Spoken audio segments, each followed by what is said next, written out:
Hello mga langga, inspirayo po muli. Tara, ito na po yung ating na-harvest po natin na papaya. This time mga langga ay yellow papaya po to. Compare po before ay orange po yung papaya natin. So this time ay yellow po siya.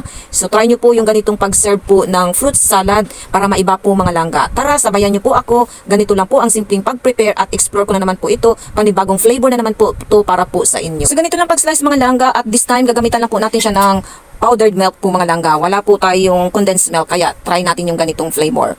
So a little bit lang sa lahat po na sugar conscious po mga langga. So kung tama-tama lang po talagang ilalagay po natin ng grapes kasi nga marami po tong sugar ang grapes. So in moderation lang po lahat. Pwede naman tayong magkain ng prutas everyday but in moderation lang po. Kasi po mayroon din pong sugar ang mga prutas. So this is it. Very simple, healthy and delicious. Ayan. So wala po tayong ginamitan na sugar po dyan. Kasi nga matamis na po yung ating grapes. So huwag niyo pong kalimutan. Ilagay po muna sa ref for 30 minutes before serve.